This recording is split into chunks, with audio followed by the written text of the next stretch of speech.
Oggi ti mostro cosa riutilizzare per realizzare delle mascherine fai da te con un piatto. Ciao, bentornata e bentornato sul mio canale.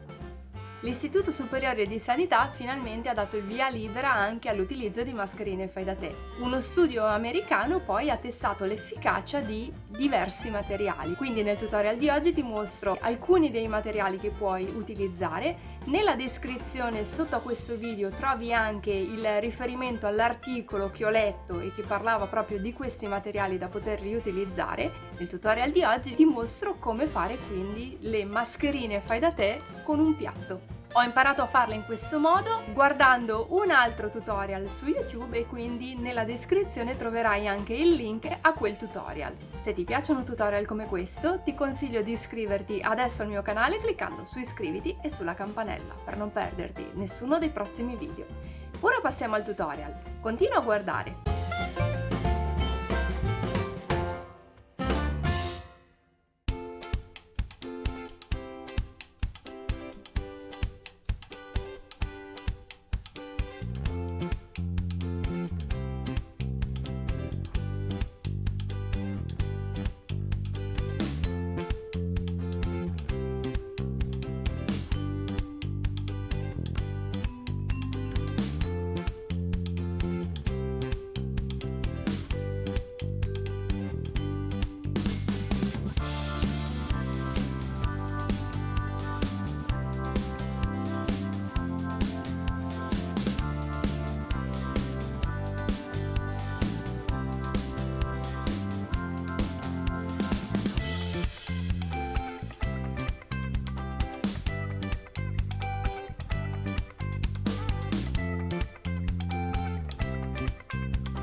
Se ti piacciono tutorial come questo, ti ricordo che puoi iscriverti adesso al mio canale cliccando su iscriviti e sulla campanella per non perderti nessuno dei prossimi video. Tu come realizzerai le tue mascherine fai da te? Userai un cartamodello o provi la tecnica col piatto?